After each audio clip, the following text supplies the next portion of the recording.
Bonjour messieurs, chers compatriotes, chers nationalistes.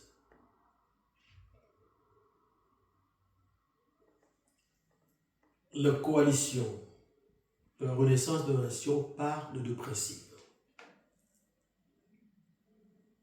dont, premièrement, nous devons apprendre à vivre ensemble comme des frères. Sinon, nous allons mourir tous ensemble, comme des idiots, disait Martin Luther King. Le deuxième principe est celui-ci. Je peux vous assurer que les victimes des injustices sauront s'imposer contre tout régime qui leur refuserait des droits essentiels, les chances qu'ont d'autres nations du monde. Tels régimes disparaîtront, c'est dans la marche de l'histoire, disait le prince du Nouveau-Soleil, héros de l'indépendance.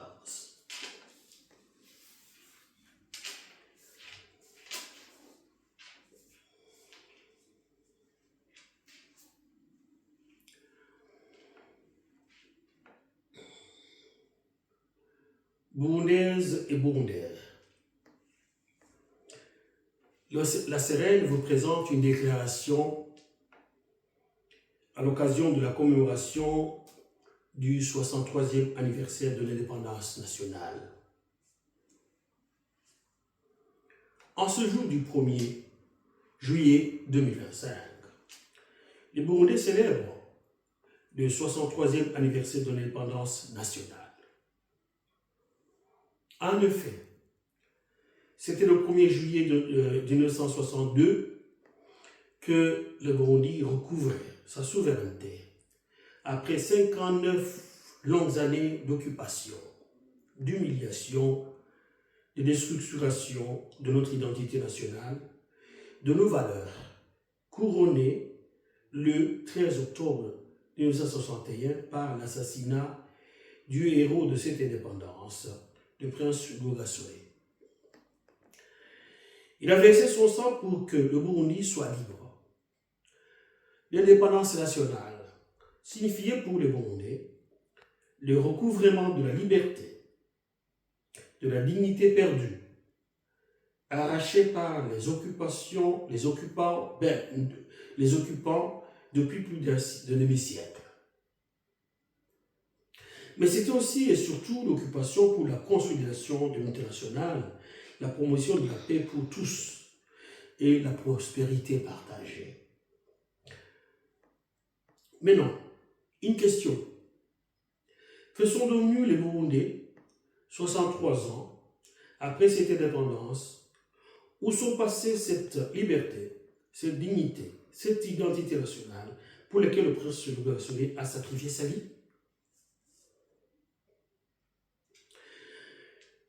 Depuis plus de 6 décennies, le Burundi vit dans le miroir ethnique entre Hutu et Tutsi sans que réellement les concernés eux-mêmes ne sachent la signification de ces concepts. Des centaines de milliers de citoyens ont été tués. Des populations sont privées de leurs droits à cause de leur appartenance ethnique. Des jeunes sont discriminés dans les écoles parce qu'ils sont de telle ou telle autre ethnie. Le même système de discrimination-exclusion est utilisé dans les universités, mais aussi dans l'accès aux emplois, dans l'armée et ailleurs.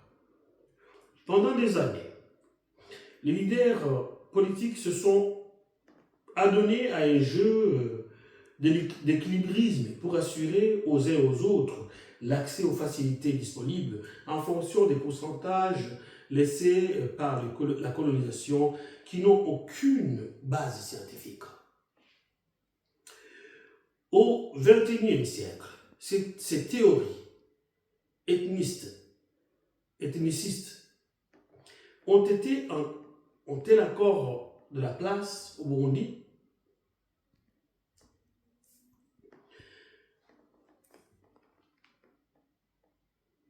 Au XXIe siècle, ces théories ethnicistes ont-elles encore leur place au Burundi? En 1992 et 2000, les leaders politiques du pays avaient adopté deux instruments politiques pour lesquels devrait être axée la paix: la réconciliation nationale et la relance économique du Burundi, à savoir la charte de l'unité nationale et l'accord d'Arusha pour la paix et la réconciliation. Il est regrettable de constater que depuis 2005, les valeurs qui avaient fondé tout l'espoir du peuple burundais ont sauté en éclats.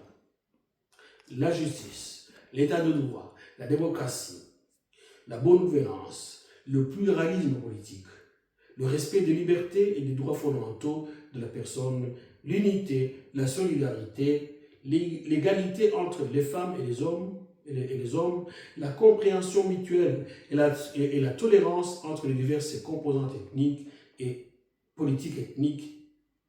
Ces deux instruments ont été mis aux oubliettes.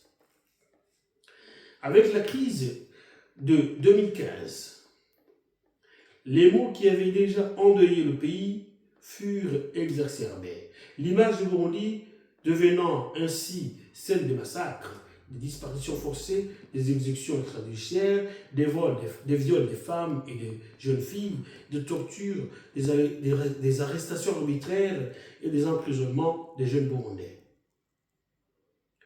Des centaines de milliers de Burundais ont pris le chemin de l'exil, y compris les acteurs politiques, les membres des organisations de la société civile, les médias, des femmes et des jeunes. Des journalistes se sont emprisonnés pour avoir exercé leur métier. Des milliers d'autres personnes ont purgé leur peine, mais restent détenus sans raison. Les jeunes affiliés au parti au pouvoir, les Imbonerakure, tuent et terrorisent les populations en toute impunité. L'espace politique est fermé et les Burundais se retrouvent dans le système du parti unique où seuls les discours de haine sont devenus le seul langage toléré, voire encouragé par le pouvoir. Aujourd'hui, les jeunes et les enfants sur qui devrait reposer l'avenir du pays sont endoctrinés avec des valeurs de haine et d'exclusion. L'économie burundaise est au bord de l'implosion avec une extrême pauvreté qui touche plus de 75% de la population, l'insécurité alimentaire, les pénuries de produits de première nécessité, l'inflation qui atteint 47% et une économie qui continue d'être vulnérable aux chocs extérieurs qui dépend fortement des donateurs dont l'aide ne cesse de baisser du fait de la faible gouvernance.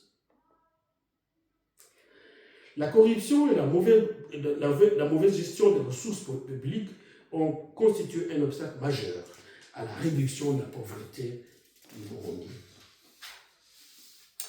Avec les récentes élections législatives et communales du 5 juin 2025 qui confèrent la totalité des sièges au parti au pouvoir, le CNDD-FDD proclamé parti-État, le Burundi entre dans un système autocratique, une ère nouvelle, avec la mainmise du parti au pouvoir sur toutes les institutions nationales, la fermeture de l'espace politique et civique, le contrôle social sur l'ensemble des populations qui devront scrupuleusement se soumettre aux ordres instructions du parti au pouvoir. Une question. Est-ce que dans un tel environnement sociopolitique, les Burundais sont-ils réellement indépendants? La réponse est tout naturellement négative.